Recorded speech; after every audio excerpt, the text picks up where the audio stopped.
کسی جنگل میں ایک شیر رہتا تھا۔ اس سے جنگل کے چھوٹے بڑے سبھی جانور ڈرتے تھے۔ ایک دن شیر شکار کی غرض سے نکلا تو اس کی ایک مست ہاتھی کے ساتھ مڈ بھیڑ ہو گئی۔ ہاتھی نے شیر کو شدید زخمی کر دیا۔ وہ جان بچا کر اپنی کچھار کی طرف دوڑا۔ زخموں کی وجہ سے اب شیر شکار کے لائق نہ رہا تھا۔ اسے بھوک بھی پریشان کر رہی تھی۔ اسی دوران اس طرف ایک لومڑی آ نکلی۔ شیر نے لومڑی کو بلا کر اپنے زخمی ہونے کی کہانی سنائی اور کہا، بی لومڑی، میں اب دور جا کر شکار کرنے کے قابل نہیں رہا۔ تم میرا ایک کام تو کرو۔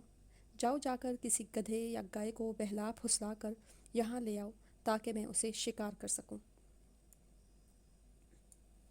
لومڑی نے شیر کی بات مان لی اور گدھے یا گائے کی تلاش میں نکل پڑی۔ جنگل سے باہر اسے دھوبی کا مریل سا گدھا نظر آیا جس کی پیٹھ زخمی تھی۔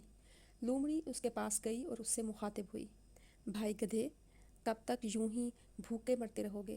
جنگل میں سبزہ ہی سبزہ ہے، ہری بھری گھاس تمہارا انتظار کر رہی ہے۔ میرے ساتھ چلو، جنگل کی صحت افزا فضا میں تم بہت جلد صحت مند اور موٹے تازے ہو جاؤ گے۔ گدھے نے جواب دیا، لومڑی بہن، اگر میں اس حالت میں ہوں تو یہ میرا مقدر ہے۔ اس سے نجات کیسے مل سکتی ہے؟ شکوہ و شکایت کرنا کفر ہے، جبکہ صبر کا بڑا اجر ہے۔ روزی تو سب کو دینے والا ایک ہی رب ہے۔ اس رزق دینے والے کے خزانے میں کمی نہیں۔ نعمت جتنی زیادہ ملے گی اتنا زیادہ حساب دینا پڑے گا۔ خزانے کی طرف جاؤ گے تو سانپ کاٹنے کو آئے گا، پھول کی طرف ہاتھ بڑھاؤ گے تو کانٹوں سے ہاتھ زخمی ہوں گے۔ تم تو جانتی ہو کہ دنیا میں خوشی اور غم دونوں ساتھ ساتھ رہتے ہیں۔ لومڑی نے سوچا کہ یہ مریل گدھا آسانی سے اس کے جال میں آنے والا نہیں، تو اس نے دوسری چال چلی اور گدھے سے کہا، بھائی گدھے، حلال رزق کی تلاش بھی تو فرض ہے۔ اس دنیا میں کوشش کے بغیر کچھ نہیں ملتا۔ رزق بند دروازوں اور تالوں میں ہوتا ہے جو محنت اور کوشش کی چابی سے کھلتے ہیں۔ قناعت بے شک ایک خزانہ ہے مگر یہ ہر کسی کو نہیں ملتا۔ گدھے نے کہا، میں نے آج تک نہ تو کسی ایسے انسان کے بارے میں سنا جو قناعت سے مر گیا ہو، اور نہ ہی کسی لالچ اور طمع سے کسی کو بادشاہ بنتے دیکھا ہے۔ لومڑی نے کہا، اگر کوئی کنویں کے اندر بیٹھ جائے تو رزق اس تک چل کر وہاں نہیں جائے گا۔ گدھے نے جواب دیا، میں یہ بات نہیں مانتا۔ خدا رزق کنویں میں بھی پہنچانے پر قادر ہے۔ ہاں، اس کے لیے شرط یہ ہے کہ اس پر یقین کامل ہو۔ جان دینے والا نان بھی دیتا ہے۔ تم نے کبھی غور کیا ہے کہ ہم جیسے چوپائے اور دوسرے جانور سبھی رزق کھاتے ہیں؟ نہ تو یہ کوئی کسب کرتے ہیں، نہ اپنا رزق ساتھ ساتھ اٹھائے پھرتے ہیں۔ لومڑی نے پینترا بدلا اور کہا، بھائی گدھے، توکل کے چکر میں نہ پڑ، روزی تلاش کر، ورنہ اس حالت میں چند روز اور گزارے گا تو مر جائے گا۔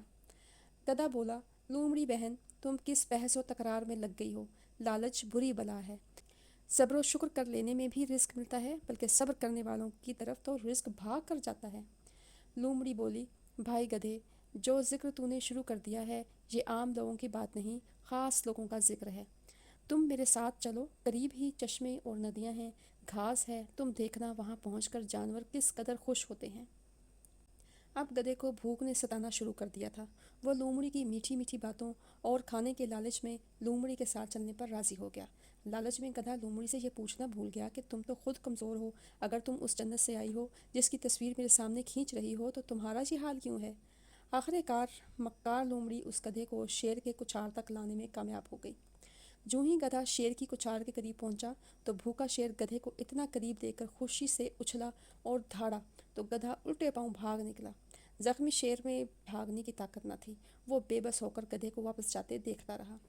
لومڑی نے شیر سے کہا، تم نے میری ساری محنت خاک میں ملا دی۔ گدھے کو اور قریب تو آنے دیتے، کچھ صبر کر لیا ہوتا۔ افسوس، آپ کی کمزوری نے آپ سے وقار چھین لیا۔ شیر بولا، اے لومڑی، بات یہ ہے کہ مجھے اپنی کمزوری کا احساس ہی نہ ہوا۔ بھوک کی شدت نے مجھ سے صبر اور عقل چھین لی۔ اے عقل مند لومڑی، اب بتا ہمیں کیا کرنا چاہیے؟ لومڑی بولی، میں ایک اور کوشش کرتی ہوں، ہو سکتا ہے کہ گدھا میری مکاری میں آ جائے۔ لومڑی دوبارہ گدھے کے پاس گئی تو گدھا شدید غصے میں تھا اور لومڑی سے کہنے لگا، اے مکار اور چالاک لومڑی، تو مجھے کس چراگاہ میں لے گئی؟ وہ تو شیر کی کچھار تھی۔ شاید تجھے معلوم نہیں کہ شیر کی کچھار میں شیر موجود نہ بھی ہو مگر وہاں شیر کا جادو شیر کی شکل میں دھاڑتا رہتا ہے، ورنہ جنگل کے جانور وہاں کا سارا سبزہ ایک ہی دن میں اجاڑ دیں۔ لومڑی بولی، تم سچ کہتے ہو، وہاں تو کوئی شیر نہیں تھا۔ یہ بات مجھے گیدڑ نے بتائی تھی کہ شیر تو کل سے ساتھ والے جنگل میں کسی شادی میں شرکت کے لیے گیا ہوا ہے۔ کچھار میں تو شیر کا جادو ہی ہوتا ہے۔ اگر شیر ہوتا تو میں تجھ سے بھی کمزور اور چھوٹا جانور ہوں، مجھے کیا وہ زندہ چھوڑ دیتا؟ گدھے بھائی، میں آپ کو یقین دلاتی ہوں کہ وہاں آپ کو کوئی تکلیف نہ ہوگی، بلکہ جب تک شیر واپس نہیں آتا جنگل کے جانور آپ کو جنگل کا بادشاہ سمجھیں گے، کیونکہ آپ کا رعب دار جسم بھی شیر جیسا معلوم ہوتا ہے۔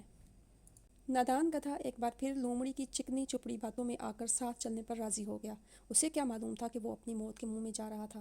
جوں ہی گدھا شیر کی کچھار میں داخل ہوا تو شیر نے گدھے کا کام تمام کر دیا اور لومڑی سے کہا، میں اپنا شکار کرنے سے پہلے چشمے سے پانی پی کر آتا ہوں۔